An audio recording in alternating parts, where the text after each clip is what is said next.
Lalu seperti apa membaca maksud pernyataan Edi Mulyadi yang dinilai menghina warga Kalimantan? Kita tanyakan langsung kepada pakar forensik bahasa Universitas Nasional Wahyu Wibowo. Kami juga menghubungi tim pengacara Edi Mulyadi, namun mereka masih berhalangan karena mendampingi pemeriksaan. Selamat sore, Pak Wahyu. Selamat sore, Mbak Merdeka. Apa kabar? Bisa mendengar suara saya dengan baik ya? Baik-baik ya, baik banget ya. Suara saya baik juga. Terdengar jelas Pak Wahyu. Jadi terdengar. sekarang kan kasusnya masih disidik oleh pihak Barreskrim Polri, oleh tim penyidik. Nah tapi bicara Ya. soal dari sisi forensik bahasa, sebenarnya pernyataan Edi Mulyadi apakah memang mengandung ujaran kebencian tadi, Pak Yang Wahyu? mana, Mbak? Yang mana tepatnya?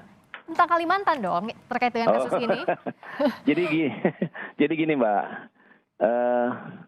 Di dalam berbahasa itu ada tiga kejadian, tiga kegiatan, tiga aktivitas seseorang dalam berkata-kata itu terkait dengan maksudnya, terkait dengan wujud maksudnya. Wujud maksudnya itu boleh pidato, boleh gambar, boleh terserah itu ya, boleh omongan, boleh kata-kata, dan juga termasuk bagaimana respon orang. Nah kali ini kita ada di pihak tiga, poin tiga, pihak respon orang. Oke. Kalau berkaitan dengan sebuah tanah leluhur, tanah kelahiran, tanah air, begitulah anggap saja. Ya. Itu ada yang disebut dalam bahasa itu sakti, istilah sakti. Sakti itu adalah yang menguasai orang-orang. Jadi tentu saja kalau misalnya saya lahir di Betawi gitu umpamanya gitu, secara sakti tadi, saya akan tanda petik mati-matian merasa sebagai orang Betawi, itu sakti. Sehingga kalau ada orang yang mau menghina saya, Betawi saya, mau apapun gitu yang berkaitan dengan misalnya mau bilang ujaran kebencian misalnya gitu, maka saya akan marah, pasti itu. Kalau lebih besar sakti, itu namanya tanah air, gitu Mbak. Jadi dikatakan bahwa ini terkait dengan tumpah darah, otomatis tadi akan sangat sensitif atau sakti tadi untuk masyarakat yang bersangkutan. Sakti, iya. Kalau sensitif kan istilah sehari-hari ya, nanti suka bikin perkara. Sakti aja, sakti. Jadi kalau tidak sakti maka tidak akan marah orang-orang Kalimantan itu, gitu loh.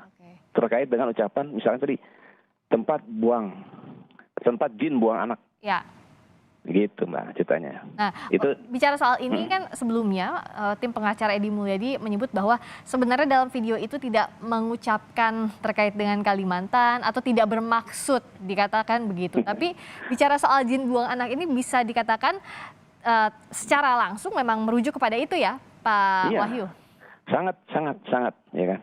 Kalau tidak ada yang namanya apa istilahnya? Yang dari Kalimantan itu datang ke DPR, bicara di YouTube dan sebagainya, itu yang sifatnya sangat tidak senang dengan saudara Edi Mulyadi tadi, gitu loh. Gitu.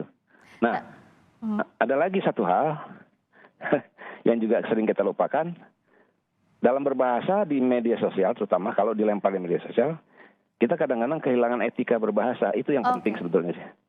Itu yang penting. Sehingga kita pikir kita bicara sama istri kita, anak kita di rumah gitu. Kalau mau pakai bahasa Betawi seenaknya aja gitu. Sehingga orang lain akan menimbulkan tadi kesan tadi itu yang tiga tadi. Kesan yang kemudian bisa atau respon yang bisa negatif, yang bisa mengarah kepada penghinaan pada dirinya gitu loh. Responsnya negatif karena apa yang diucapkan tidak sesuai dengan etika berbahasa tadi begitu. Iya, etika berbahasa itu dalam kaitan dengan kebangsaan dan kenegaraan sangat tinggi karena berpeluang bisa menyobek rasa persatuan kesatuan, Mbak. Kira-kira gitu. Meskipun dari tim pengacara kan berkali-kali berbicara di depan umum bahwa jin buang anak itu adalah istilah yang sehari-hari didengar, tapi bicara soal etika berbahasa dikaitkan dengan tanah air itu tidak bisa dilakukan. Nggak bisa, dalam etika berbahasa tidak bisa, gitu loh. Nggak mungkin bisa, apalagi disebarluaskan lewat medsos, lewat YouTube. Mbak mungkin paham bahwa ada bukan dari orang Kalimantan juga protes juga, orang Batak kalau nggak salah, gitu. Kalau nggak salah orang Batak itu juga dari segi forensik bahasa memang harus menjadi perhatian bagi orang-orang yang tanda petik yang suka ada di media massa, YouTube atau media sosial gitu loh. Hati-hati sekali dalam bicara itu gitu loh. Gitu. Dari sisi forensik bahasa, sebenarnya apa yang disampaikan di YouTube oleh Edi Mulyadi ini sangat berbahaya, bisa dikatakan begitu, efeknya memprovokasi, bisa Ya, disimpulkan begitu? kalau dari sudut forensik bahasa memprovokasi. Kalau lebih jauh lagi, dia tidak setuju dengan IKN kan. Beliau tidak setuju dengan IKN Nusantara itu. Tidak setuju sekarang ketika pemerintah mengatakan tahun 2024 kalau nggak salah harus pindah kan. Ya. Dan semua orang tahu bahwa itu bukan kerjaannya presiden sendiri kan. Gitu. Jadi alasan-alasan ketika dia menolak IKN Nusantara, jatuhnya bukan kritik. Kalau kritik, dia harus kasih data yang jelas bahwa memang perpindahan itu tidak bisa untuk dipindahkan gitu. Nah, itu dia Mbak. Jadi persoalannya pada etika berbahasa ya Mbak. Nah, Sekali lagi. kalau tadi tidak sesuai dengan etika berbahasa, apakah ketidaksetujuan sikap dari Edi Mulyadi ini kebablasan pada akhirnya sehingga Ya, masalah ini jadi panjang? Kalau kita bicara secara umum namanya kebablasan, ya kan. Tapi kalau bicara soal istilah, Ya, istilahnya. itu berkaitan dengan perlokutifnya dia. Nah itu daya perlokutif dia. Nah itu kalau pakai bahasa biasa, respon orang tidak sesuai dengan maunya dia. Nah kan berarti kan orang bisa bilang niat dia memang dalam rangka itu menista, bisa saja. Gitu. Karena yang diucapkan begitu kan, gitu. Oke. Gitu. Jadi maksudnya apa, tapi diterimanya apa, tidak sinkron, tapi bisa ada kemungkinan menista itu yang harus dibuktikan secara forensik bahasa. Iya, kemungkinan ini sudah terbukti karena banyak sekali apa tadi saya bilang banyak sekali rakyat Kalimantan yang protes. Itu sudah terbukti. Kalau dia mencontohkan dulu Monas juga tempat jin buang anak, nggak ada penduduk Monas yang marah-marah, nggak ada. Apalagi dicontohkan kemarin itu, apa coba? Nggak ada. Ya. Jadi sakti itu sangat hebat dalam berbahasa dan orang sering lupa sehingga melanggar etika berbahasa. Begitu Mbak. Jadi ceritanya. kalau misalnya diingat lagi ke belakang apa yang disampaikan di muka publik oleh tim Edi Mulyadi bahwa jin buang anak ini tadi ibaratnya satu Monas seperti disebutkan oleh Pak Wahyu, sebelumnya daerah-daerah lain misalnya di Tangerang Selatan, itu beda perumpamaannya kalau bicara soal konteks ini dikaitkan dengan Kalimantan. Ya, kalau perumpamaannya sama, itu kan masuk pada perumpamaannya oke. Ya. Tapi ketika tiba pada konteks berbahasa, ya sudah, selesai sudah. Nanti ada masuk di situ unsur hukum bisa, unsur budaya bisa, unsur adat bisa dan sebagainya.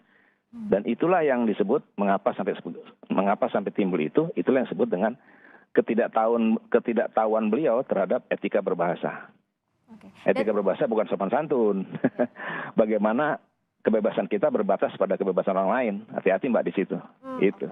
Nah, jadi dari reaksi masyarakat Kalimantan yang dilihat beberapa waktu terakhir, bahkan ada suku lain juga, ini bisa dianggap bahwa reaksinya ini negatif dari apa yang diucapkan. Perlokutifnya reaksi ya. Negatif, sangat negatif. Ini kan jadi, coba deh berapa minggu ini seolah-olah orang tersedot ke situ. Dengan bantuan media massa tentunya.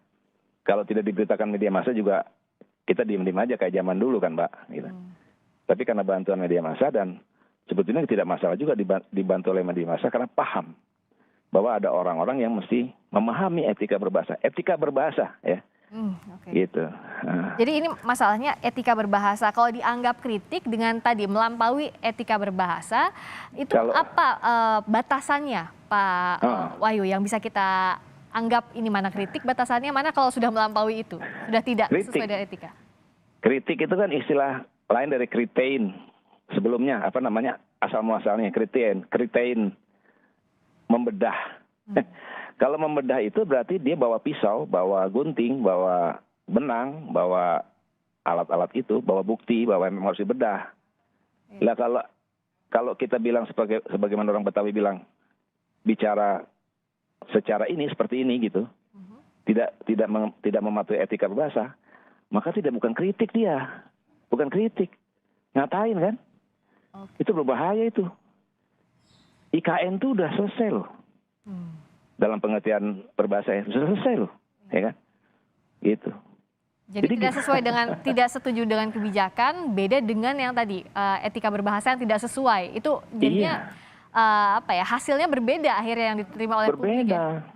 Karena bahasa bagaimanapun kita harus memahami bahwa bahasa itu ketika tiba kepada orang lain, kita berbahasa kepada Mbak gitu, pasti Mbak akan merekonstruksi lagi omongan saya, nggak langsung dijawab tidak, nggak langsung dijawab loh, Ya. merekonstruksi lagi gitu loh. Nah, saling rekonstruksi inilah yang kemudian menimbulkan bias tadi, bias makna. Kalau makna ini kemudian ditimpakan pada tadi itu sakti orang-orang tertentu, nah apa yang terjadi? Oke. Jadi artinya memang coba deh, kenapa kok mereka berontak ya? Saya bilangnya berontak ya, bukan sih. Kenapa mereka Reaksi keras, itu gitu ya? mereaksi keras dengan keras kok. Saya nggak mau dibilang jin, nanti jin lagi kata-kata jin, diksi pilihan kata jin. Itu juga. anggap. Oke. Jadi artinya kalau Lalu untuk sekarang minta jin. maaf, apakah dikatakan tidak cukup atau harus lewat proses hukum? Saya tidak melihat bahwa ini harus pakai maaf karena banyak sekali kesalahan-kesalahan berbahasa ini cuma dimintakan maaf. Oke. Nggak ngerti-ngerti kalau menurut saya sih tidak paham juga. Baik. Gitu. Jadi kalau artinya sekadar maaf ya, saya juga bisa bilang ke Mbak kan, maafin saya Mbak gitu. Terus apa? Gitu.